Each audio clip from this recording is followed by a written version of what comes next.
Boa noite, irmãos. Eu quero saudá-los com a graça e a paz do Senhor Jesus. Também quero saudar os irmãos que nos acompanham pela internet. Sejam todos bem-vindos. De onde você estiver, você é bem-vindo. Nós viemos para estudar a palavra de Deus. E se você que nos acompanha pela internet tiver alguma pergunta, você pode fazê-la e no final a gente tenta responder. Nós vamos começar o nosso estudo bíblico de hoje. Vamos fazer uma oração pedindo a bênção de Deus, a iluminação do Espírito Santo para o livro que nós vamos estudar hoje. Hoje parece mais tranquilo pela quantidade, o livro é menor, mas tem sempre bastante coisa. Vamos orar? Senhor nosso Deus e nosso Pai, nós nos alegramos pelo dia que o Senhor nos concedeu, pelas lutas, pelas bênçãos e por estarmos aqui, Senhor, mais uma vez na Tua casa.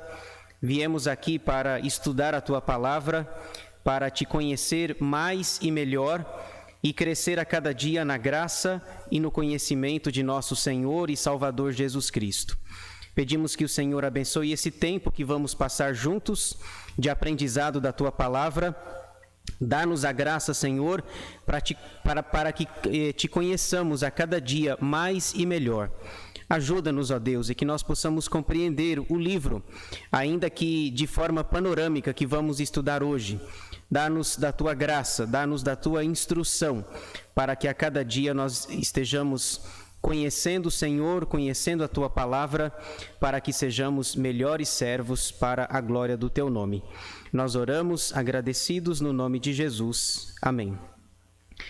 Muito bem, irmãos, então nós vamos começar o nosso estudo bíblico dessa terça-feira, dia 2 de março de 2021. Já estamos no terceiro mês do ano. Parece que está passando muito rápido, como a Bíblia fala, né? Lá no Salmo 90, tudo passa rapidamente e nós voamos.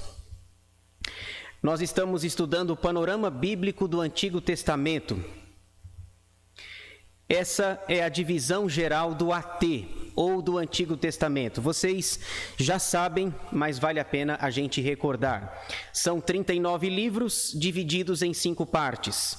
Pentateuco, 5 livros, livros históricos, 12, livros poéticos, 5, profetas maiores, 5, que nós vamos encerrar essa parte hoje, e profetas menores, 12, totalizando então 39 livros do Antigo Testamento. Nós estamos estudando os profetas maiores, para nós a quarta parte, que são 5, Isaías, Jeremias, Lamentações de Jeremias, Ezequiel e Daniel. Então hoje a gente encerra o que nós chamamos de profetas maiores e na semana que vem nós começaremos os profetas menores. Menores por causa da quantidade de capítulos apenas e não pela sua importância, porque tudo é importante, visto que tanto os maiores quanto os menores são a palavra de Deus. Hoje nós vamos estudar o livro de Daniel. 2 detalhes sobre essa imagem aqui. O primeiro detalhe é que possivelmente Daniel na Cova dos Leões seja o texto mais conhecido do livro, não é verdade? E a gente corre um certo risco de se enganar por achar que Daniel é apenas isso. Daniel é um livro extraordinário, tem muitas coisas, muitas verdades. Os irmãos vão ver a riqueza e a dificuldade de se interpretar o livro de Daniel. Vocês vão ver como é difícil. Mas essa imagem fica na nossa cabeça. Daniel na Cova dos Leões. E parece que nessa imagem aqui, né, o anjo está fazendo um carinho na cabeça do leão, né? O anjo ele tem asas, eu não sei se ele tem na vida real, e ele está fazendo um carinho aí na cabeça do leão. Esse é o primeiro detalhe. O segundo é que esse é o meu livro preferido da Bíblia, de todos. Dos 66 livros, esse é o meu favorito. Se eu perguntar a você, certamente você tem o seu livro favorito, o seu livro preferido. Esse é o meu, desde a minha infância, da minha adolescência e mocidade, sempre foi o meu livro preferido da Bíblia. Não é à toa que o meu filho se chama Daniel. Aliás, com 15 anos de idade, o nome dele já estava escolhido. eu pensava assim, né? Um dia, se eu me casar e se tiver um filho e se for menino, eu vou colocar o nome de Daniel. Não foi tão fácil assim, porque eu precisava combinar com a minha esposa, né? Porque ela queria Pedro. Aí nós levamos o caso para a igreja, né? A igreja tinha gente que... A igreja nunca ajuda, viu? A igreja falava, então coloca Daniel Pedro, né? Daniel Pedro ou Pedro Daniel. Não ia dar certo. Eu ia chamar ele de Daniel e a Rosângela ia chamá-lo de Pedro. Então, no final das contas, ficou Daniel. Mas, com 15 anos, eu sempre gostei desse nome. E a história dele é muito belíssima. A fidelidade desse homem, a gente vai ver ao longo do nosso estudo. Então, vamos lá. O propósito do livro.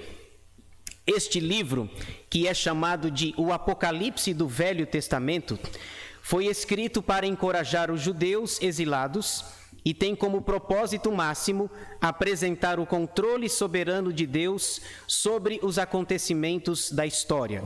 Basicamente, Daniel vai falar sobre a soberania de Deus sobre todas as coisas.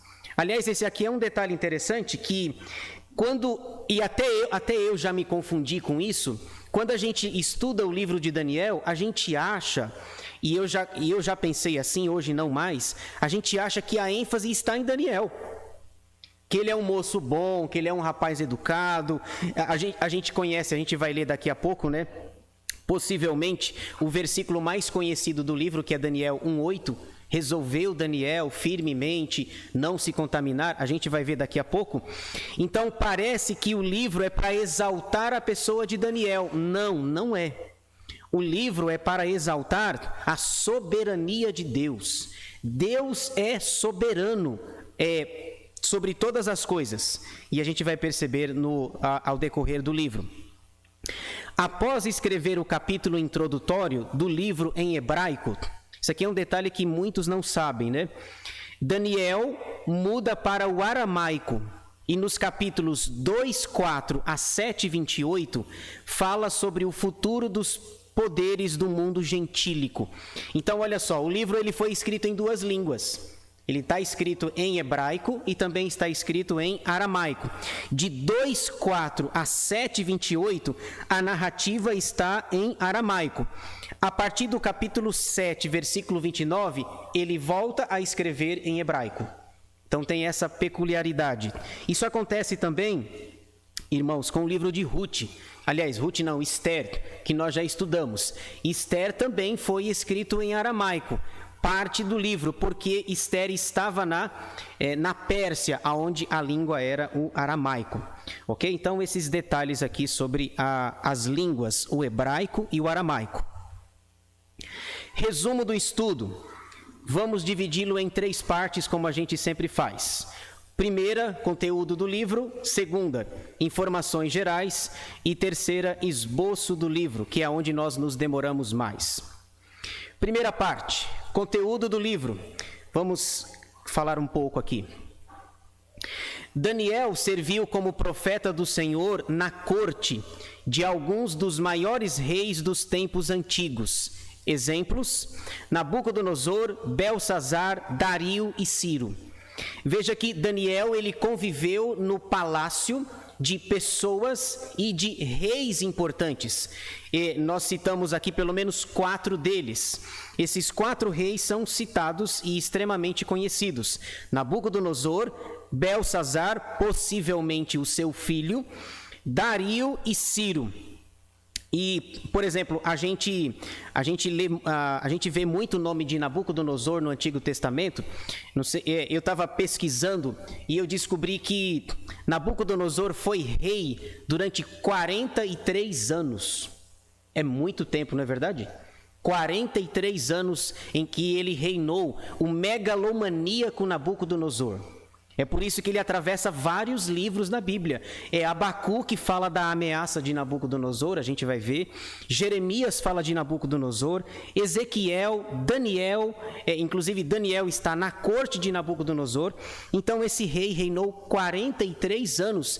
Ele reinou mais do que Davi, por exemplo.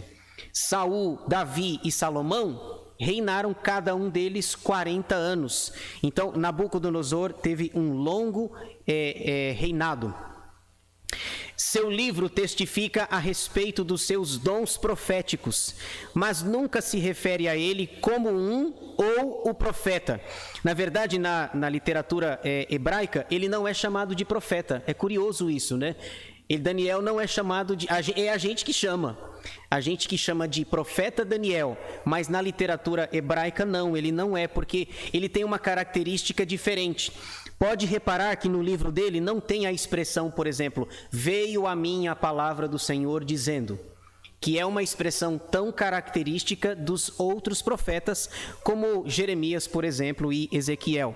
Então, na literatura hebraica, ele não está nos livros proféticos, ele está nos livros históricos. Interessante isso. Ele não está nos proféticos, mas nos históricos. Mas para a gente aqui já se convencionou, vamos deixar ele como profeta, tá, gente? Vamos deixar ele já está consagrado, Daniel, tão amado, tão querido do meu coração, viu, Silene? Deixa ele assim, deixa ele profeta. Mas o que é mostrado no livro são as qualidades que ele tem, mas tecnicamente ele não é um profeta. Interessante isso. E a gente passou a vida inteira chamando ele de profeta, não é verdade?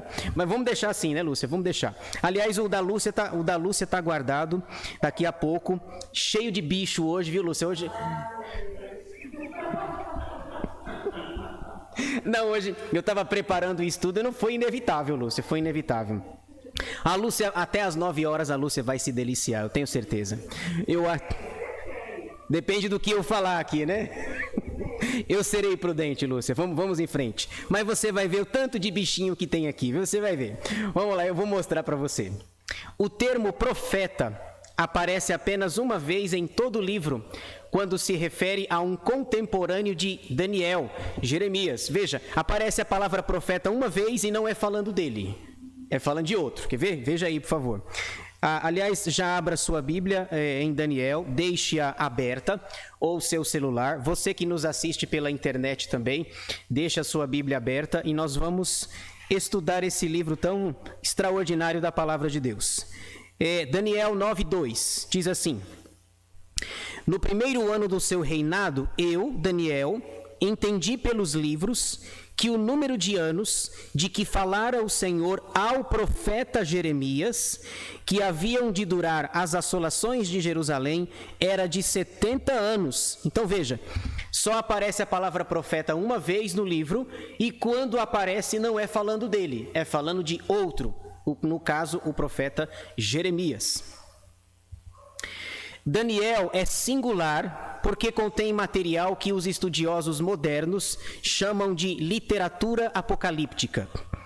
Esse tipo de literatura é definido pelo livro de Apocalipse, no Novo Testamento, que é o documento mais antigo com o título de Apocalipse ou Revelação. Daniel tem muito esse caráter apocalíptico. Apocalipse não é apenas, aliás, ele é chamado de o Apocalipse do Antigo Testamento. Quando João vai escrever o livro do Apocalipse, ele vai pegar cenas e imagens descritas aqui no livro de Daniel, ok? O termo refere-se a um conjunto de documentos contendo uma singular forma de estilo e comunicação e tendo em comum o mesmo conteúdo básico.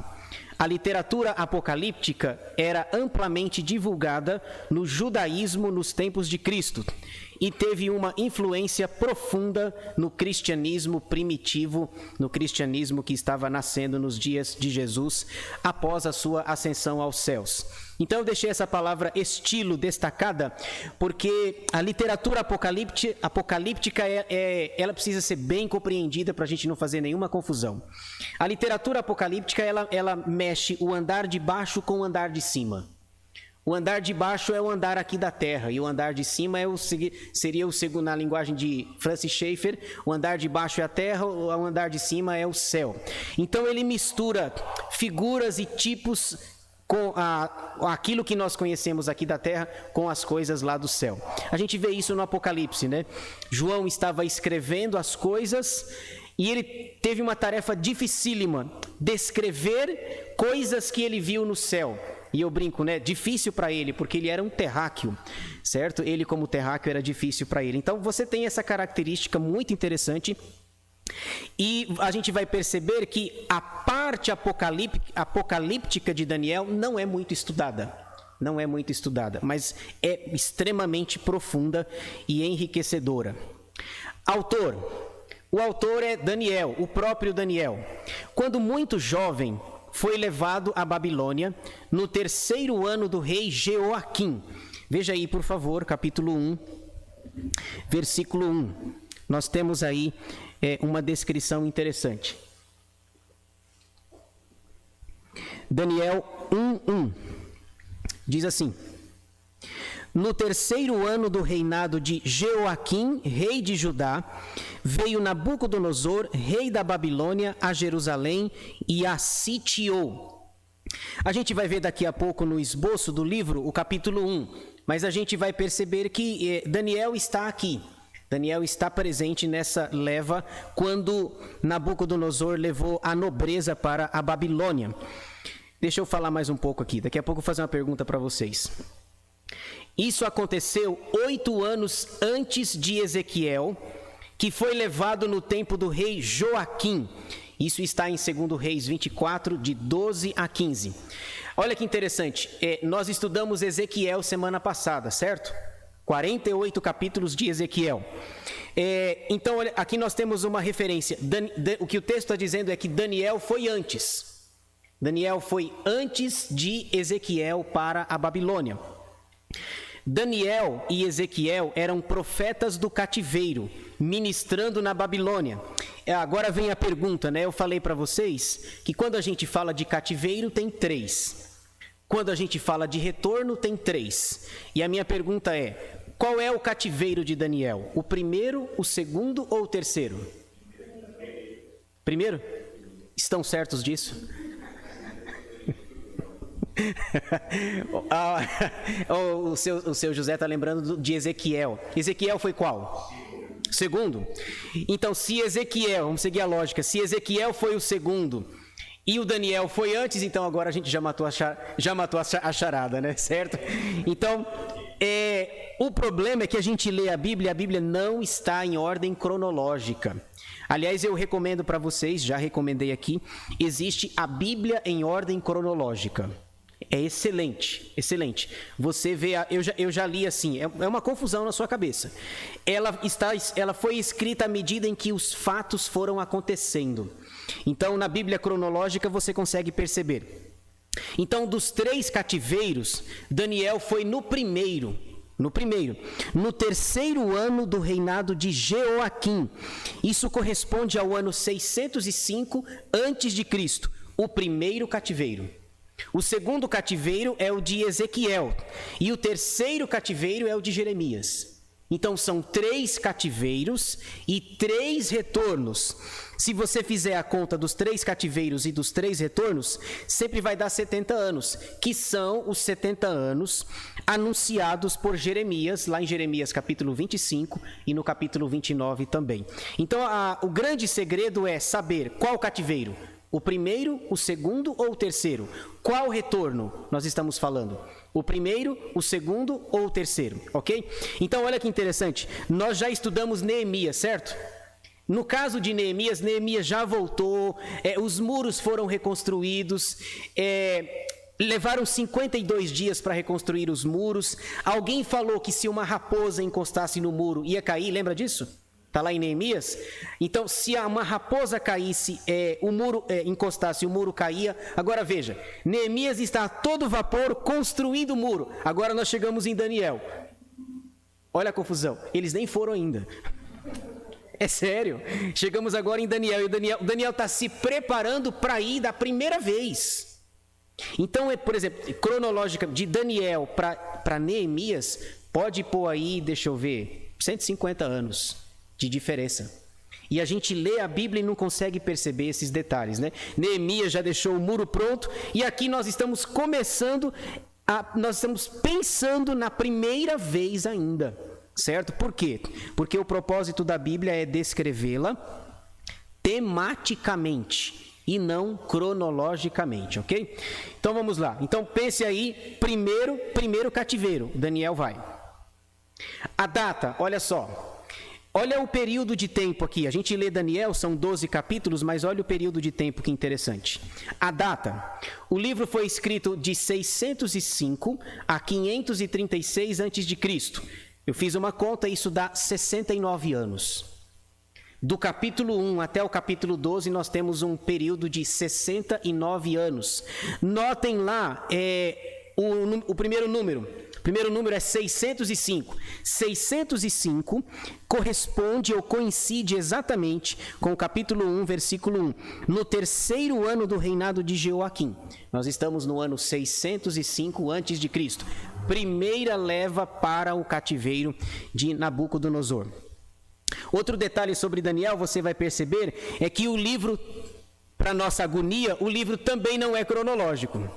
Que saudade que eu tenho de Ezequiel. Porque Ezequiel, para minha cabeça, é muito melhor. Por quê? Ele coloca assim, primeiro ano aconteceu isso, no terceiro ano aconteceu isso, no 10º ano aconteceu isso, no 25º ano eu fui levado, eu estava na Babilônia e em espírito eu fiz uma viagem para ver o templo. Lembra que nós falamos semana passada? Então isso é um alívio para o meu coração. Primeiro, para quem é metódico como eu, né? Primeiro ano, terceiro, 10º ano, 25º e assim por diante. Mas se você fizer isso em Daniel, você vai surtar, porque ele não é cronológico. Ele fala de um rei, depois ele vai falar de um outro rei que cronologicamente não bate. Então, são detalhes a serem observados também. 69 anos de história e eu tenho 40 minutos para contar, ok? Vamos lá. Tema. O tema numa frase: a soberania de Deus na história. E dos versículos de todos os versículos, esse aqui para mim, ao meu ver, são os principais. Dá uma olhada aí, por favor. Capítulo 2, versículos 20 e 21. Vai mostrar exatamente isso. Deus é soberano sobre tudo e sobre todas as coisas. 2, 20 e 21. Disse Daniel: seja bendito o nome de Deus de eternidade a eternidade, porque dele é a sabedoria e o poder. É ele quem muda o tempo e as estações, remove reis e estabelece reis. Ele dá sabedoria aos sábios e entendimento aos inteligentes. É ele quem remove reis e que estabelece reis. É ele quem está tirando Jeoaquim do poder e está entregando ele nas mãos de Nabucodonosor. Então, Deus é soberano sobre todas as coisas. Eu já pensei nisso, erradamente. A ênfase não está em Daniel, apesar de ele ser muito fiel, apesar de, como adolescente, ele mostrar fidelidade. Mas o livro não foi escrito para mostrar que ele é um rapaz fiel e que ele se tornou um ancião fiel. O livro foi escrito para mostrar que Deus é soberano sobre todas as coisas. E esse Nabucodonosor que começou a reinar soberanamente, daqui a pouco ele está comendo capim, não está? Daqui a pouco, mais para frente, ele está comendo capim, porque ele não reconheceu a grandeza e o poder de Deus. Deus é soberano sobre todas as coisas. Significado de Daniel. Deus é meu juiz. Esse é o significado do nome, Daniel. Aliás, que nome lindo, viu? Daniel. Se tiver uma menina, vai ser Daniela, viu? Não, brincadeira. Eu queria Raquel. É sério, viu, Raquel? Eu queria Raquel, mas eu vou deixar para os meus irmãos. Eu tenho mais 2 irmãos, eles já casaram. Eu vou deixar a Raquel para os meus irmãos. Deixa. A terra já está povoada. E a ordem bíblica, crescer e multiplicar-vos, não é só para mim também. Ok? Vamos lá. Jesus em Daniel. Olha aqui, eu sempre lembro da Raquel. Jesus em Daniel. Vamos ver aonde Jesus aparece. Olha que interessante. Ele é o Filho do Homem que reinará para sempre. Aqui eu lembrei do Kleber. De fato, o Kleber tinha razão. Filho com letra maiúscula, homem com letra maiúscula. Tá lá, quer ver? Tá lá no capítulo 7, por favor. Veja aí, por favor. Ele é o Filho do Homem que reinará para sempre. Lembrando que a Tayane até perguntou isso semana passada, o filho do homem de Ezequiel e filho do homem em Daniel tem conotação diferente e significado diferente. Esse significado vai ser aplicado lá no Novo Testamento e a gente vai já fazer o paralelo. Veja aí, capítulo 7, versículos 13 e 14. Ele é o filho do homem que reinará para sempre. 7:13. Eu estava olhando nas minhas visões da noite, e eis que vinha com as nuvens do céu como o Filho do Homem, F maiúsculo, H maiúsculo. E dirigiu-se ao ancião de dias, e o fizeram chegar até ele. Foi-lhe dado domínio e glória, e o reino, para que os povos, nações e homens de todas as línguas o servissem. O seu domínio é domínio eterno, que não passará, e o seu reino jamais será destruído. Olha que combinação perfeita. Jesus é o Filho do homem que reinará para sempre. E a gente sabe disso, o credo apostólico diz isso, né? Que Jesus está à direita de Deus Pai, Todo-Poderoso, regendo, governando, intercedendo por nós, de onde há de vir para julgar os vivos e os mortos. Então, olha a conexão que a gente vai fazer com o Novo Testamento, com o credo apostólico. Jesus é o Filho do homem que reinará para sempre. Textos paralelos do Novo Testamento. Mateus 24:30. Fica muito claro a conexão. Olha só. Então, aparecerá do céu o sinal do Filho do homem. Daniel 7, 13 e 14. Todos os povos da terra se lamentarão e verão o Filho do homem vindo sobre as nuvens do céu, com poder e muita glória. De quem que Mateus está falando? De Cristo, do Senhor Jesus. Um paralelo com Daniel 7, 13 e 14. Mais um. Agora o último livro da Bíblia, Apocalipse 14, 14. Olhei, e eis uma nuvem branca, e sentado sobre a nuvem um semelhante a filho de homem, tendo na cabeça uma coroa de ouro e na mão uma foice afiada. Então veja a expressão filho de homem, filho do homem, fazendo um paralelo lá com Daniel 7, versículos 13 e 14. Ele é o filho do homem que reinará para sempre. Segunda parte, informações gerais. Gênero literário, profetas maiores. Para nós aqui, certo? Lembra que eu falei? Para nós. É o quinto profeta maior dos 5. Para nós que fazemos essa divisão. Na literatura hebraica, Daniel faz parte dos livros históricos. Daniel está na mesma categoria de Josué, Juízes, Ruth, Samuel, Reis, Crônicas e assim por diante. Mas vamos deixar ele como profeta, pelo amor de Deus, ok? Que a gente aprendeu a vida inteira assim. Número de capítulos, 12. Número de versículos, 357. Capítulo principal é o 1, é o capítulo 1. Nós vemos lá a educação de Daniel e de seus companheiros. Versículo principal, capítulo 2, versículos 20 e 21, que nós já lemos. Daniel disse, é o Senhor quem remove reis, é o Senhor quem estabelece reis, é o Senhor quem está tirando Jeoaquim e o entregando nas mãos de Nabucodonosor. Mas após 43 anos, Nabucodonosor vai cair também. Vai cair. Daniel capítulo 2, versículos 20 e 21. Porque Deus é soberano sobre tudo, sobre todos. Ele é Senhor da história. E a gente percebe claramente no capítulo 1. O Nabucodonosor acha que foi ele quem fez tudo isso. Agora o capítulo 1, versículo 2 não concorda muito com isso. Capítulo 1, versículo 2 diz, o Senhor lhe entregou nas mãos a Jeoaquim. Foi o Senhor. Não foi a força, o poder e a destreza de Nabucodonosor, simplesmente a mão dele, mas foi o Senhor que entregou.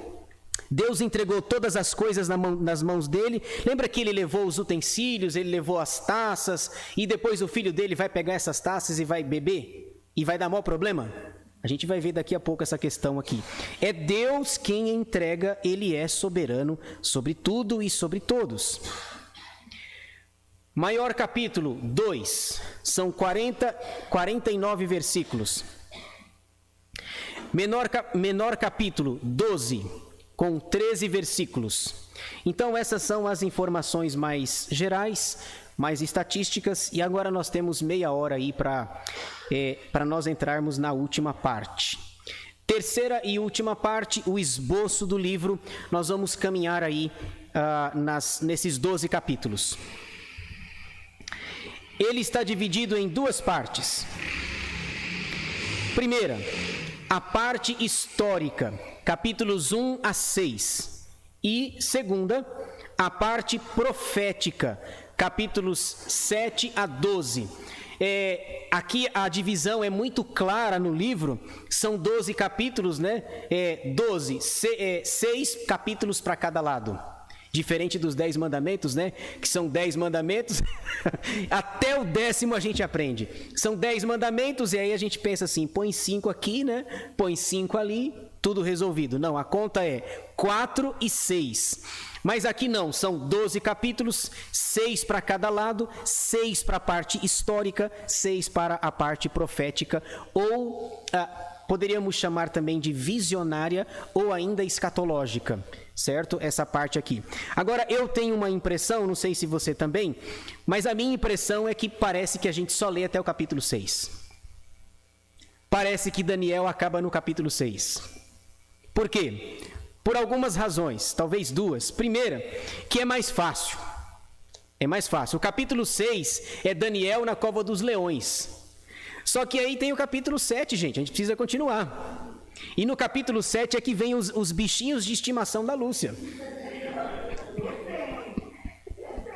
Você não vai gostar, Lúcia, eu tô te falando, Lúcia. Eu tô te falando para você ir embora logo. Deixa eu ver aqui, Lúcia, ó.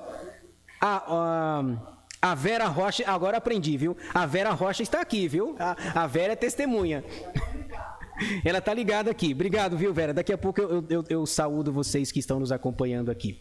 Então, veja, Daniel não acaba no capítulo 6, ok? Nós temos que encarar o capítulo 7, que é dificílimo. E o 8 também. E o 9. E é cada um pior. O 11 é o pior. O 11 é muito difícil, você precisa de uma Bíblia de estudo para entender aquele negócio. Eu vi uma tabela, eu tenho uma Bíblia de estudo em casa, eu vi uma tabela, olha, sem aquela tabela você não... Se você ler o capítulo 11 sem nenhum auxílio, eu aposto com você que você não vai entender. Aposto. E você já deve ter lido o capítulo 11, né? São, acho que 45 versículos, termina e você fala, não entendi nada, viu? Não entendi nada. Vamos lá, mas vamos em frente aqui. Olha só, eu peguei essa tabela para vocês verem a divisão do livro. Então, claramente, a parte histórica, 6 capítulos. A parte profética, visionária ou escatológica, mais 6. Então, você pode ver, o capítulo 1, a dedicação de Daniel. 2, a sabedoria de Daniel. 3, a fé dos amigos de Daniel. 4, a visão de Nabucodonosor. 5, a festa de Belsazar. 6, Daniel na cova dos leões. Aí, maravilha, acabamos Daniel. Não, agora vem a parte mais difícil do livro. 7, a visão dos 4 animais e o ancião de dias. 8, a visão do carneiro, do bode e do chifre pequeno.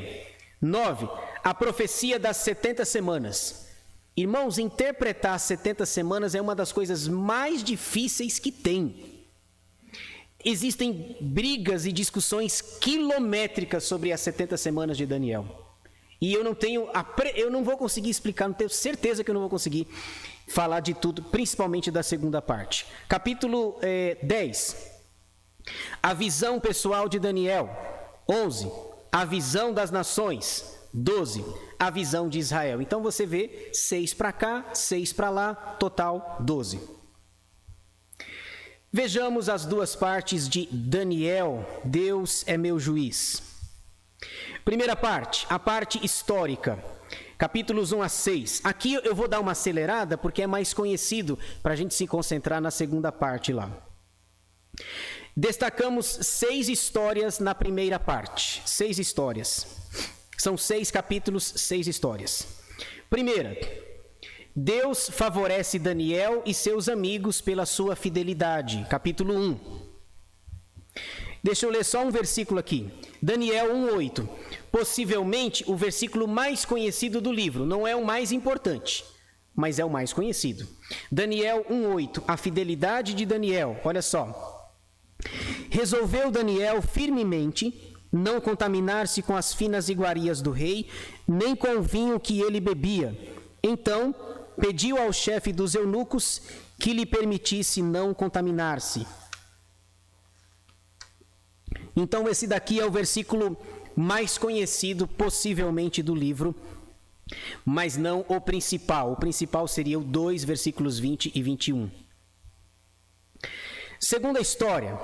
Já viram essa imagem em algum lugar alguma vez? O sonho de Nabucodonosor, capítulo 2.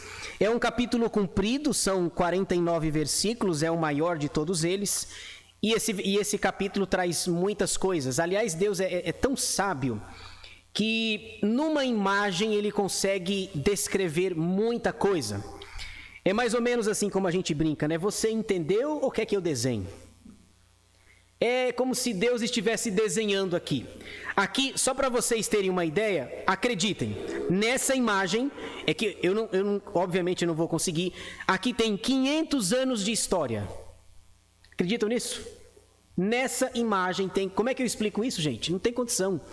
Isso tem 500 anos de história aqui. Numa imagem, é Deus mostrando o futuro para Daniel. Deixa eu resumir para vocês aqui. É a estátua, tá certo? Daniel interpreta o sonho de Nabucodonosor. Então, uma estátua de ouro, prata, bronze, ferro e barro. Isso tem um sentido. Eu trouxe para vocês aqui. A estátua refere-se, resumidamente, a 4 impérios. 4 impérios mundiais que se levantariam. O primeiro é o Império Babilônico. A cabeça de ouro é a Babilônia de Nabucodonosor. Depois que Nabucodonosor caísse, viria um segundo império, a prata. O peito de prata é o Império Medo-Persa. Depois cairia e viria o Império de Bronze, que é o Império de Greco-Macedônio, o Império de Alexandre o Grande. E aí você tem, o tempo vai passando, e os pés de ferro misturado com barro é o Império Romano. Então, Daniel está mostrando o futuro, e aliás é impressionante, o capítulo 2 termina, Nabucodonosor está prostrado diante de Daniel. É ou não é um negócio assim fenomenal? Porque Nabucodonosor não se prostrava diante de ninguém. Ele é o dono do mundo, foi ele que trouxe Jeoaquim para a Babilônia, no capítulo 1 nós vimos, e ele disse, aliás, eu não sei se você já teve a sensação, esse texto é muito complicado porque parece que ele sonhou e ele não lembra, né? Aí ele quer que você, é como se eu pegar a Lúcia aqui, pegar aleatoriamente a Lúcia. É como se a Lúcia sonhasse, ela não sabe o que sonhou, e ela está exigindo que a gente fale o que ela sonhou e que a gente interprete. Tá vendo? Eu desconfio, vai ser sobre bicho. Vai ser sobre bichos o sonho. Brincadeira. Agora, os magos chegam e dizem, ninguém nunca pediu uma coisa dessa, isso é impossível. Isso, os deuses não moram entre a gente. E aí Daniel pede um tempo para orar com seus amigos lá, Ananias, Misael e Azarias, e Deus revela para ele. Então é Deus mostrando os impérios futuros que se sucederiam. A cabeça de ouro é o próprio Nabucodonosor, depois o Império Medo-Persa, o Império Greco-Macedônio e o Império Romano. E tem uma pedra. Quem é a pedra? Quem que é a pedra? Quem? Vamos ver aqui. Jesus. O texto vai dizer que no tempo do Império Romano, nos pés de ferro misturado com barro, nesse tempo virá um reino que essa pedra foi tirada da montanha sem auxílio de mãos, e essa pedra vai crescer e vai dominar o mundo, é o Império de Jesus. E Jesus é chamado de pedra, né? Pedro vai dizer lá em 1 de Pedro 2, a pedra que os construtores rejeitaram, essa veio a ser a principal pedra angular, pedra eleita, pedra preciosa, pedra de esquina. Então essa pedra é o reino de Jesus, ok? Agora, olha que interessante essa imagem. Daniel diz que esses impérios vão cair, a queda dos impérios.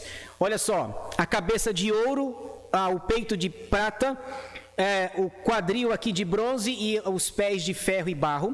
Essa pedra que é lançada sem o auxílio de mãos, que é o reino de Deus, vai destruir. Veja aí capítulo 2, versículos 44 e 45.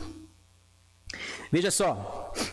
Mas nos dias destes reis, esses reis aqui falando do Império Romano, o Deus do céu suscitará um reino que não será jamais destruído. Este reino não passará a outro povo, esmiuçará e consumirá todos estes reinos, mas ele mesmo subsistirá para sempre. Como viste que do monte foi cortada uma pedra sem auxílio de mãos, e ela esmiuçou o ferro, o bronze, o barro, a prata e o ouro, o grande Deus fez saber ao rei o que há de ser futuramente. Certo é o sonho, Nabucodonosor, e fiel a sua interpretação.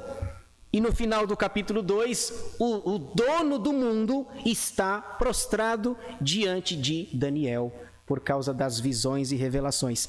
Agora, vocês estão vendo que Vocês estão vendo que tem uma poeira aqui? Tem uma poeira no chão?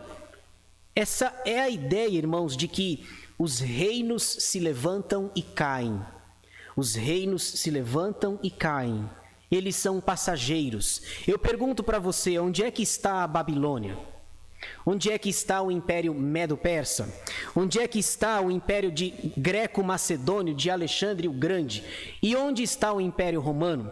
Veja que esses 4 impérios, esses 500 anos contados nessa imagem, eles passaram. E a pedra? A pedra que foi cortada da montanha, era uma pedra pequena, virou uma montanha. E essa pedra alcançou os reinos do mundo inteiro. Foi o que Jesus disse lá em Mateus 28. Ide por todo o mundo pregar o evangelho a toda criatura. Essa pedra que alcança a Europa, a Ásia, todos os continentes, até os confins da terra, é essa pedra. Os reinos se levantam e caem, mas o reino de Jesus permanece para sempre. Vamos caminhar. Deixa eu correr aqui, senão não dá. Aqui nós temos, no capítulo 3, vocês conhecem, não é? A estátua construída por Nabucodonosor. Segundo os meus cálculos, essa imagem tinha cerca de 60 côvados, aproximadamente 30 metros de altura. E aqui nós temos os 3 amigos de Daniel, tá certo? Tá todo mundo prostrado ali, ajoelhado, mas tem sempre alguns que eles não se ajoelharam. E tem um detalhe interessante. Lembra o que Daniel falou? Daniel falou assim: ô Nabucodonosor, você é a cabeça de ouro. É você. Aí o Nabucodonosor gostou do negócio, Lúcia. E ele disse assim, mas não, a cabeça não. Só a cabeça não tá bom não. Eu quero ser todo de ouro. E aí, talvez, a gente não tenha essa informação precisa do texto, mas acho que ele gostou da informação quando Daniel falou, você é a cabeça de ouro. É você. Passa-se algum tempo e ele não contente em ser a cabeça, diz, não, eu quero ser a imagem inteira. Nada de prata. Nada de bronze, nada de ferro misturado com o barro. Eu quero ser... Aí ele faz no campo, na província de Dura, diz o capítulo 3, essa imagem de cerca de 30 metros de altura para mostrar a sua grandeza e o seu poder. E os seus amigos de Daniel não se prostram e a gente conhece a história. Aí vem depois, aqui, ainda no capítulo 3, nós temos a fornalha. Aqui você tem uma imagem rústica, é verdade, em que Nabucodonosor está conversando com os seus servos lá, os seus conselheiros, e ele disse assim, nós não lançamos 3 lá na fornalha? Nós lançamos 3, mas tem 4. E o aspecto do quarto é semelhante aos filhos dos deuses. Há quem diga que possivelmente seja a pessoa de Cristo. Uma manifestação pré-encarnada de Jesus, que foi para a fornalha com Sadraque, Mesaque e Abednego, os nomes babilônicos deles. Ele disse, nós não lançamos 3, e por que eu vejo 4? E tem outra coisa, ele era tão megalomaníaco que a fornalha já estava acesa, né? Como eles não quiseram se dobrar, ele acendeu a fornalha 7 vezes mais. Para quê, gente? Para quê? Se o fogo é fogo, não é não? Uma fogueira vai queimar. Você não precisa acender a fogueira 7 vezes mais. O fogo vai queimar. E a chama era tão intensa que diz que aquelas pessoas que foram jogá-los, eles foram mortos. Mas os amigos não foram mortos, ok? Então nós temos aí mais uma manifestação da soberania de Deus.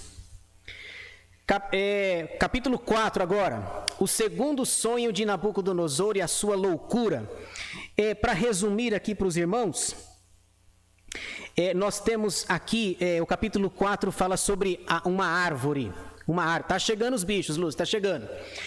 Agora, ele fala de uma árvore. E essa árvore, quem é essa árvore, gente? Quem é essa árvore?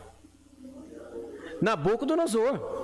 Ele é uma estátua, ele é a cabeça de ouro, ele teve outro sonho, e agora, no capítulo 4 é bem interessante que fala que ele é como se ele fosse uma grande árvore, e ele abriga, Lúcia, nessa árvore todos os bichinhos, Lúcia, todos os bichinhos, tá vendo? Ele cuida, tá vendo? Não tem como, é impossível preparar um estudo sem lembrar da Lúcia. Nessa árvore, as aves vêm, os bichos vêm, todos se aninham. Ele é como se fosse essa árvore que comporta e que abriga todos os animais, as pessoas dependem dele. Ele é essa árvore. Olha só, capítulo 4, versículo 11. Crescia esta árvore e se fazia forte, de maneira que a sua altura chegava até ao céu. Você já viu uma árvore que chega até o céu? A não ser aquela do desenho animado lá, né? Como é que é? Isso, Alexandre. Essa aí eu vi, João e o pé de feijão. O rapaz começava a subir lá, daqui a pouco, rapaz, chegava no topo, Alexandre, e ele estava no céu. Era um negócio de nuvem, meio branco assim, né? É feijão de corda, né? Aqui a gente ganha pouco, mas se diverte, viu, Adeildo? Vamos lá, feijão de corda. E era vista até aos confins da terra. Isso é simbólico. A ideia de vista até aos confins da terra é o tamanho do seu reino, é a extensão do seu reino. Ele é a estátua, a cabeça de ouro, ele é a árvore, mas ele não está contente ainda, ok? Então, basicamente, o capítulo 4 vai falar sobre isso. Vamos lá. Capítulo 5. O banquete do rei Belsazar. Capítulo 5 vai falar aí, eu queria que você visse, já pensou, está todo mundo com medo aí na imagem? Porque vai aparecer aquela mão, aquele dedo, né? Capítulo 5, versículo 25. Esta, pois, é a escritura que se traçou, Mene, Mene, Tekel e Parsim. Esta é a interpretação daquilo. Mene, contou Deus o teu reino e deu cabo dele. Tekel, pesado foste na balança e achado em falta. Pérez, dividido foi o teu reino e dado aos medos e aos persas. Ele deu uma festa, se eu não me engano, para 1.000 dos seus grandes, e ele pegou todas as taças, todos os utensílios, lá do capítulo 1, que ele trouxe juntamente com Jeoaquim. Aqueles utensílios eram sagrados, usados no templo de Jerusalém, e ele começou a beber vinho regaladamente, e apareceu essa frase aí, e ninguém sabia interpretar. Quem vai interpretar? Daniel. E aí, provavelmente o Belsazar já é o filho de Nabucodonosor. Um texto também conhecido, todo mundo alvoroçado, quando Daniel interpreta, Daniel, mais uma vez, ele é honrado pelo dom que Deus lhe deu. Vamos lá. Daniel na cova dos leões, capítulo 6. Bom, aqui a gente não precisa falar muito, porque a história já é extremamente conhecida, mas eu quero apenas repetir o que eu falei agora há pouco. Daniel não acaba aqui. Pelo contrário, Daniel começa aqui. E é aqui que vem a parte difícil e complexa. Ok? Então, capítulos 1 a 6, a primeira parte, a parte histórica. Segunda parte, para a gente terminar nesses 11 minutos que nos restam, 10 minutos. A parte profética, capítulos 7 a 12. Destacamos as visões de Daniel. Agora ele vai ter várias visões que eu quero destacá-las para vocês. Primeira visão. A visão dos 4 animais e do tribunal celestial, capítulo 7. Aqui, Lúcia, chegou finalmente, Lúcia. Veja que tem bichinho para todo quanto é gosto. Se você não vai gostar, eu sei, mas eu tenho que mostrar aqui. O que acontece aqui é o seguinte: no capítulo 7, nós temos essa dobradiça. Até o capítulo 6 é a parte histórica. No capítulo 7 é a parte profética, visionária ou escatológica, como eu falei. E no capítulo 7 diz que Daniel teve um sonho. Capítulo 7, versículos de 1 a 7. E ele viu 4 animais. No versículo 4, ele viu um leão. No versículo 5, um urso. No 6, um leopardo. E no 7, o animal é tão feio, Lúcia, que ele nem consegue saber que bicho que é esse daí. Ah, eu sabia que você não ia gostar. Isso aqui eu sabia que você não ia gostar, ok? Então eu vou falar mal dele, viu, Lúcia? Esse eu posso falar mal dele, né? Os outros não, né? Então, veja, aqui tem 2 detalhes. Esses animais, diz o texto, eles surgem do mar. Mar na Bíblia é sinônimo de agitação, de sujidade, de sujeira, de problema, de aflição. Isaías 57:20 vai falar que é do mar que saem todas as sujeiras e aquilo que não presta. Se você observar lá em Apocalipse 13, é do mar que vai sair o anticristo.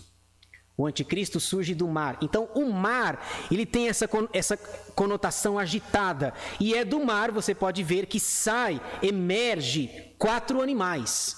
Esses 4 animais. Bom, aqui, irmãos, deixa eu falar para vocês. Aqui, nós temos 500 anos de história para serem contados em 10 minutos. Então, é muita coisa. Deixa eu resumir para vocês. Mas só para vocês entenderem, o que está escrito aqui no capítulo 7 é a mesma coisa do capítulo 2, certo? O capítulo 2 fala da estátua, lembra? É a mesma coisa falada através de animais. É só para agradar a Lúcia, entendeu? Acho que ela não ouviu. Então, os capítulos 2 e 7 falam da mesma realidade. Olha só que interessante. Com um acréscimo, né? Opa, deixa eu ver aqui. Estou voltando. Daniel descreve 4 impérios, como ele descreveu na estátua: ouro, prata, bronze, ferro misturado com barro. É a mesma coisa descrita através de animais. 4 impérios. Primeiro, o império babilônico. Então, Nabucodonosor é a cabeça de ouro, Nabucodonosor é a árvore do capítulo 4 e Nabucodonosor é o leão. Ele sempre é o mais forte. 43 anos de governo, de ditadura, por assim dizer. O império de Nabucodonosor. Ele é um leão, ele tem asas, e aí daqui a pouco ele vira homem, ele vai virar homem, um ser humano. Aliás, Lu, você não reparou que esse leopardo tá estranho, tá não? 4 cabeças, 4 asas, tá estranho. Eu nunca vi um leopardo assim. Okay? Tá diferentão. Vamos lá. Depois do Império Babilônico, vai se levantar o Império Medo-Persa. Medo-Persa corresponde a prata. Lembra? Peitoral de prata lá da estátua. Depois ele vai cair. E depois virá um outro império, chamado o Império Greco-Macedônio, de Alexandre o Grande, que é o bronze. O bronze lá do capítulo 2. Aí a história mostra que Alexandre morreu novo, com cerca de 33 anos de idade. E ele não tinha filhos.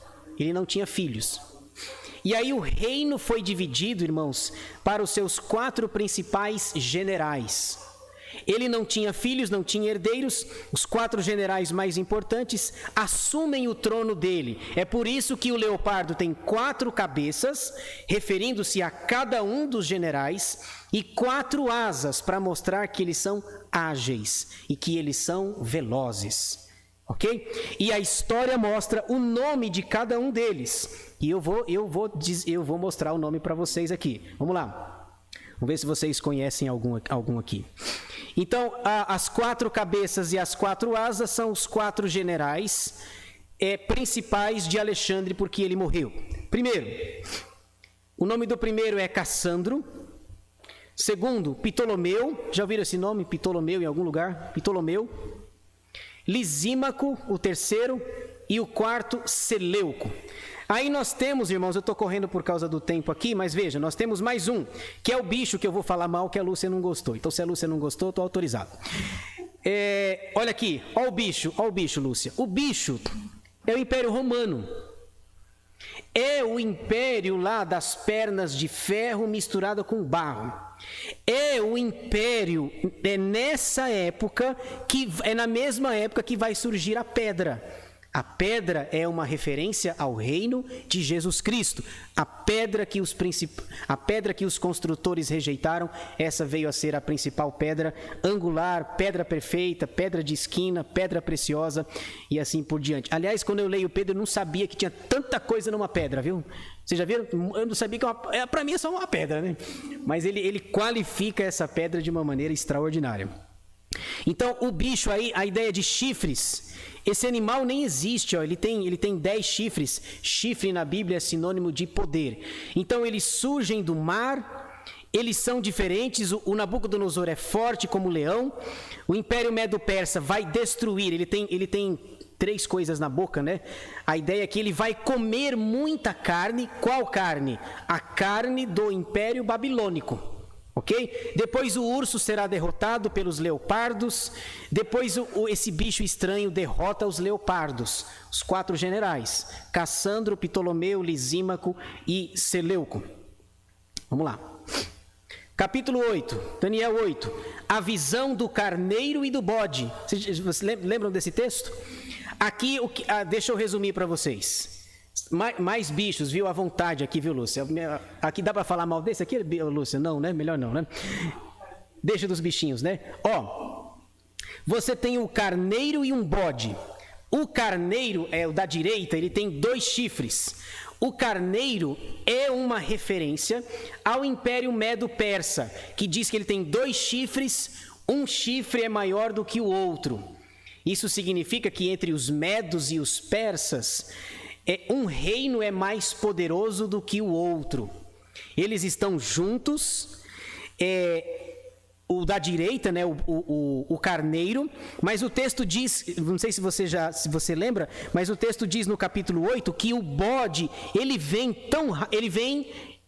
como é que eu diria, ele não está pisando no chão, ele vem como se fosse voando, certo? Ele vem numa velocidade muito grande.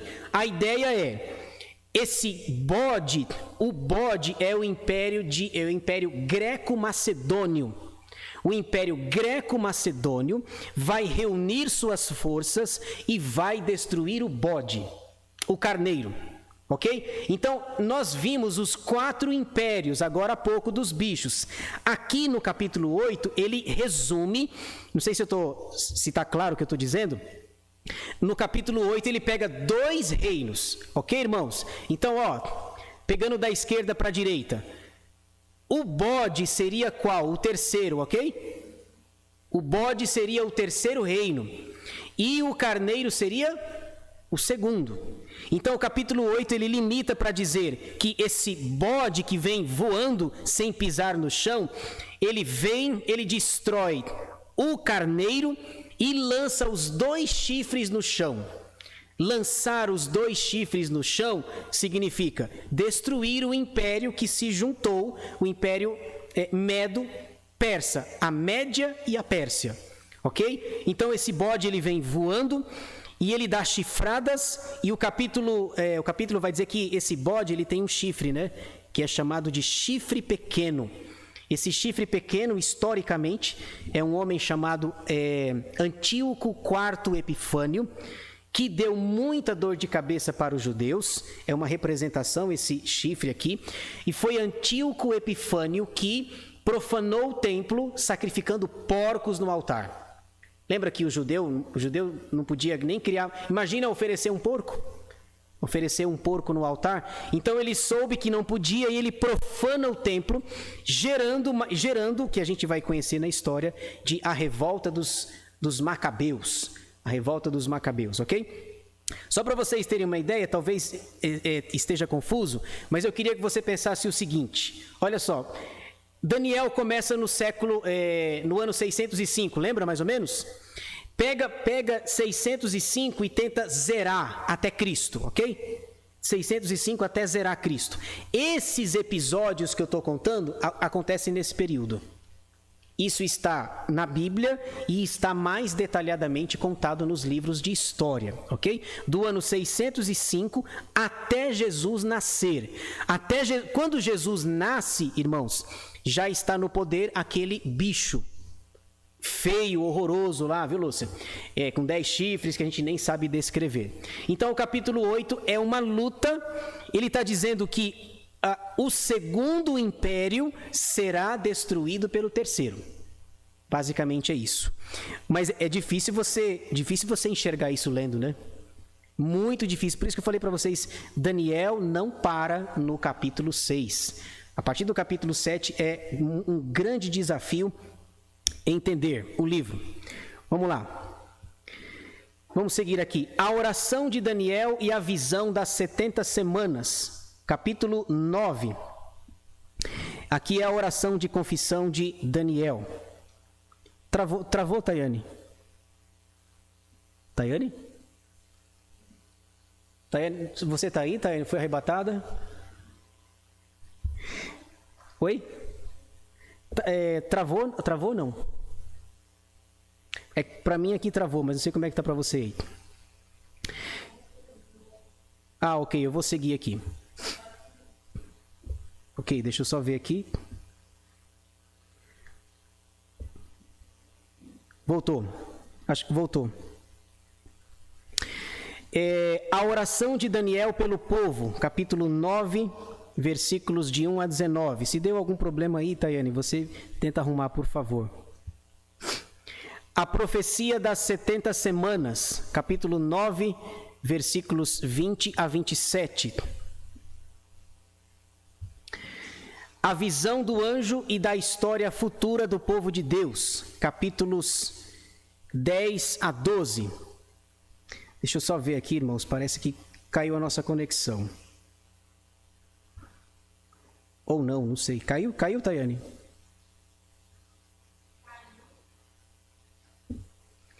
Deixa eu voltar aqui novamente.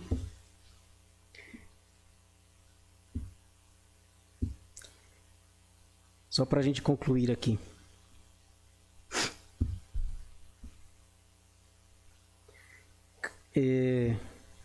Acho que caiu. Vamos lá. Um mensageiro celestial traz notícias do conflito celestial. Capítulo 10. É um anjo. Um anjo que vai falar com Daniel, a visão de Daniel no rio Tigre. Uma visão detalhada de futuros conflitos terrenos entre as nações. Irmãos, só para vocês entenderem aqui, o capítulo 11, ele talvez seja o capítulo mais difícil de entender. Você vê o título em negrito, só para você ter uma noção aqui, os reis do norte e do sul. Aqui você vai ter uma alternância do poder. Uma hora, lembra daqueles 4 generais? Desses 4 generais vai ter outras ramificações no poder. Então, uma hora o norte está no poder, outra hora é o sul. Aí fica esse negócio, norte, sul, a besta do norte, a besta do sul. Versículo 5, por exemplo, né? O rei do sul será forte. Depois o versículo 6, rei do norte. Versículo 8, finalzinho, ele deixará em paz o rei do norte. Então você fica, muito difícil você dizer, eu precisaria trazer uma tabela para vocês entenderem o nome desses reis, essa alternância no poder. Agora está alguém no norte, agora está alguém no sul. Então, isso aqui, agora o que mais me impressiona não é nem essa guerra, o que mais me impressiona é Daniel contar com tanto detalhe o que vai acontecer no futuro. É incrível. Porque ele diz, vai acontecer isso, porque ele começou, irmãos, falando de coisas grandes. Ele começou falando da cabeça de ouro, Nabucodonosor, de um império. Agora no capítulo 11 ele vai detalhar isso. Ele detalha, sobe alguém no norte, sobe no sul, eles vão tentar se juntar em casamento. Eu não contei, mas deve ter cerca de 20 reis. 20 aqui, só no capítulo 11. E eu fico impressionado, né? Como Deus é extraordinário contar todos esses detalhes, faltando cerca de 500 anos para eles acontecerem. Então, ler esse capítulo é um grande desafio para nós. A gente vai precisar de uma tabelinha. Deixa eu terminar aqui. Finalmente, o tempo do fim, capítulo 12, versículos de 1 a 4. Vamos ler aí. Conseguiu resolver, Tayane? Não? Beleza, aqui saiu também.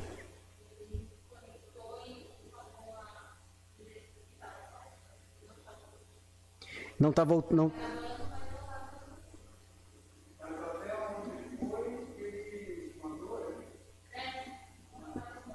Ele foi até, acho que o capítulo 9. Vai ficar faltando para quem está acompanhando. Capítulo 12, versículos de 1 a 4, para a gente terminar. Nesse tempo se levantará Miguel, o grande príncipe, o defensor dos filhos do teu povo, e haverá tempo de angústia, qual nunca houve, desde que houve nação até aquele tempo. Mas naquele tempo será salvo o teu povo, todo aquele que for achado inscrito no livro. Muitos dos que dormem no pó da terra ressuscitarão, uns para a vida eterna e outros para a vergonha e horror eterno. Olha que interessante aqui no versículo 2, Daniel falando de ressurreição. Impressionante, né? Ressurreição sendo anunciada no Antigo Testamento. Lá em João 11, quando Jesus está... Aquele episódio lá foi no, como é que eu diria? No velório de Lázaro, né? Ele vai dizer, eu sou a ressurreição e a vida. Quem crê em mim, ainda que morra, viverá. E Daniel, ele é interessante aqui no versículo 2, porque não há aniquilacionismo aqui. Ele é muito claro, ele diz, vai haver ressurreição de justos e de injustos. Ressurreição para a vida eterna e ressurreição para a vergonha eterna. A realidade, o inferno é uma realidade. Agora veja, versículo 3. Os que forem sábios, pois, resplandecerão como o fulgor do firmamento, e os que a muitos conduzirem à justiça, como as estrelas, sempre e eternamente. Tu, porém, Daniel, encerra as palavras e sela o livro. Até ao tempo do fim, muitos o esquadrinharão, e o saber se multiplicará. Irmãos, olha que coisa extremamente atual. Ele diz, e o saber se multiplicará agora. A gente vive no século 21, é o século da comunicação. É o século da facilidade. Como é fácil. A gente manda uma mensagem instantaneamente, chega no Japão. A gente faz, esses dias, meu aniversário dia 28 agora, a minha avó lá do Ceará me ligou. E ela, coitada, ela não sabe mexer, né? Não sabe fazer videochamada, ela não sabe ligar de áudio. E alguém estava ensinando para ela. E ela ligou de videochamada para me ver. E ela parecia tão perto de mim, mas a 3.000 quilômetros de distância. É o século da comunicação, da informação, da sabedoria, só que tem do conhecimento, melhor dizendo, só que tem um detalhe, isso não transforma, né? Isso não transforma. O saber se multiplica, o conhecimento, a gente tem muita informação à nossa disposição, inclusive a gente é até massacrado com isso, né? Massacrado. Assista os jornais de manhã até à noite, que se você começar a assistir de manhã à noite, você está com Covid, certamente. De tanto que eles massacram na nossa cabeça essa questão. Ou Covid ou depressão, né? Então, que você começa de manhã, eu sempre falo, escolhe um jornal para assistir que está tudo certo, que as notícias serão as mesmas, ok? Isso, o Bolsonaro, vamos almoçar e vamos falar o tempo todo do Bolsonaro. Deixa eu só fechar aqui, aí eu passo para vocês. Então, esse é o panorama bíblico de Daniel. É uma pena que no vídeo não vai ter o final, né? Não vai ter os slides finais lá. Eu não sei por que caiu a conexão, mas... Eu não sei, Alexandre. Será? É que aqui eu estou acompanhando e ele parou, eu abri, ele deu como encerrado e ficou tipo 1h03 de gravação. Então, dá para mandar, Tayane? Oi? É o Emerson, né? O técnico, né? Não, é que no vídeo não vai ter o slide a partir do capítulo 9, que parou aqui, né? Próximo estudo. Olha o próximo, gente. Oséias. O casamento de Oséias.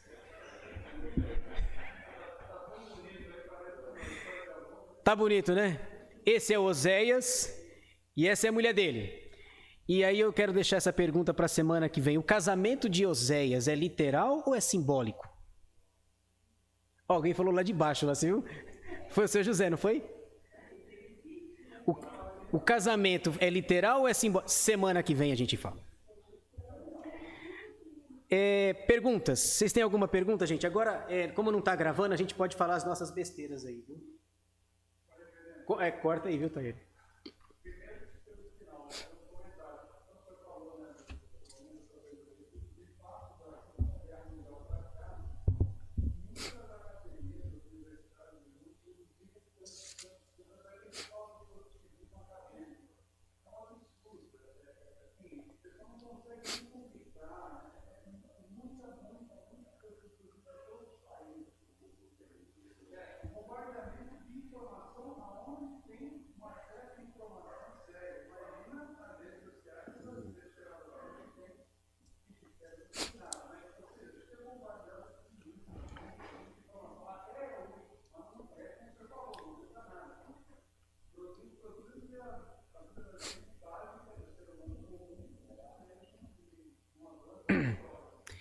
Exatamente.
Certo. Bom, eu penso que são 4. Eu não consigo ver um quinto reino ali. Por exemplo, se são 5, quem é o quinto? É o que você quer saber, né?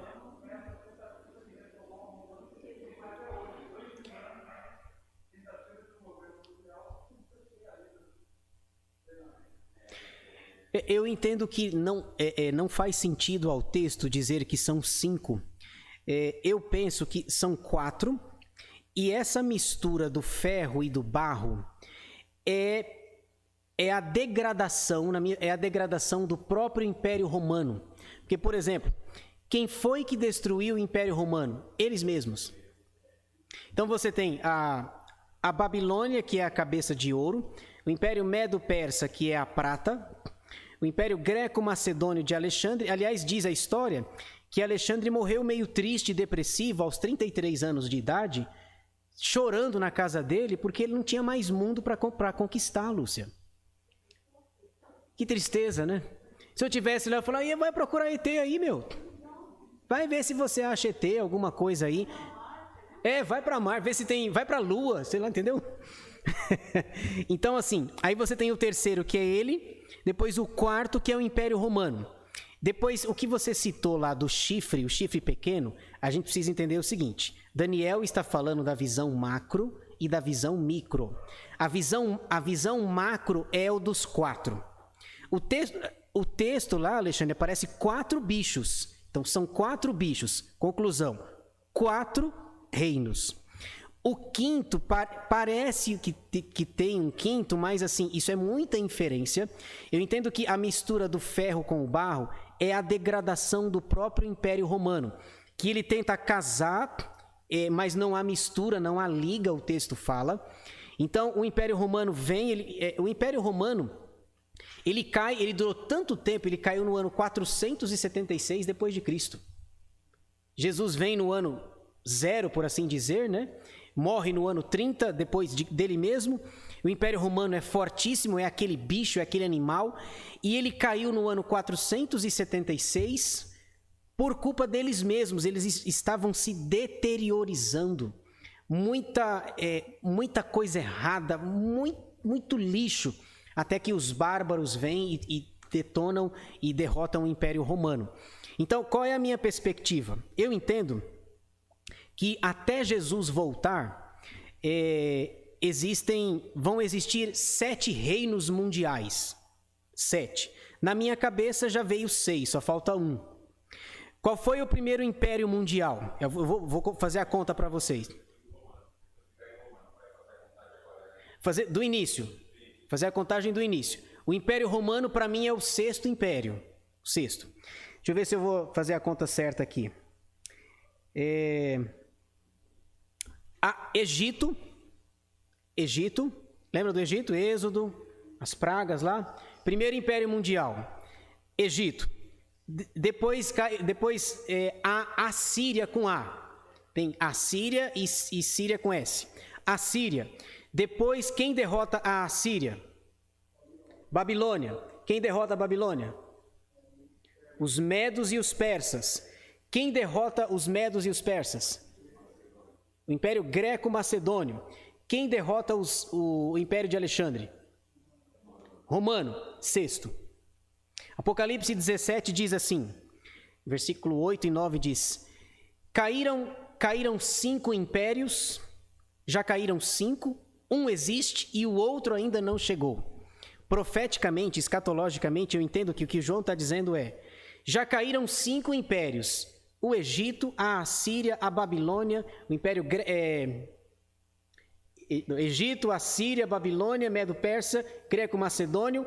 Aí ele diz, um existe, que é o romano, e o outro ainda não chegou. E quando chegar, tem de durar pouco. Então, na minha concepção, antes de Jesus voltar, vai existir 7 impérios mundiais. Quando João escreve lá em Apocalipse 17, um existe, ele está falando do 6º, que é o Império Romano. Ele está no ano 96 depois de Cristo. No ano 476 caiu o 6º. Do ano 476 depois de Cristo até hoje, nunca mais se levantou um império mundial, nunca mais. O que nós temos hoje, potências mundiais. Estados Unidos é a primeira, a China chegando aí, né, trazendo o Covid para nós, né, a vacina, né, tudo, eles produzem a doença e trazem a cura. O reverendo André estava dizendo lá na Vila Formosa, falou assim, gente, isso aí foi de propósito. Ele tem essa teoria, ele estava contando lá no presbitério. Esse vírus aí foi projetado, foi de propósito, é muito, muito bem feito, muito bem elaborado. Ele estava contando na reunião, a nossa reunião foi adiada 15 dias por causa da Covid dele. Falou, se você tem problema de dor de cabeça, a Covid vai atacar a tua cabeça. Se você tem um problema no pé, a Covid vai atacar teu pé. Se você tem um problema na gastrite, vai atacar a tua gastrite. É muito bem planejado. Ele falou, ninguém tira da minha cabeça que isso é planejado. Então veja, nós temos Estados Unidos, a China, aí tem primeira onda, segunda onda, terceira. Nós temos primeiro cativeiro, segundo cativeiro, terceiro cativeiro. E a China tem primeira onda. Gente, é sério o negócio. Então,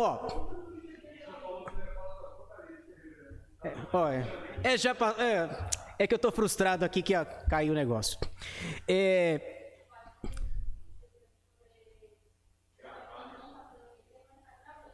Ainda? Não, agora... Ninguém me avisou. Agora que você me avisa? O Alexandre está adorando. Tá bom, então eu vou me comportar agora, tá? Mas logo... Tá bom. Então, eu quero agradecer a quem nos acompanha pela internet, pedir desculpas pelo transtorno aí e desejamos a todos uma boa noite. Se você tiver alguma pergunta, deixe no chat lá, nos comentários que eu vejo depois, tá bom? Deus abençoe.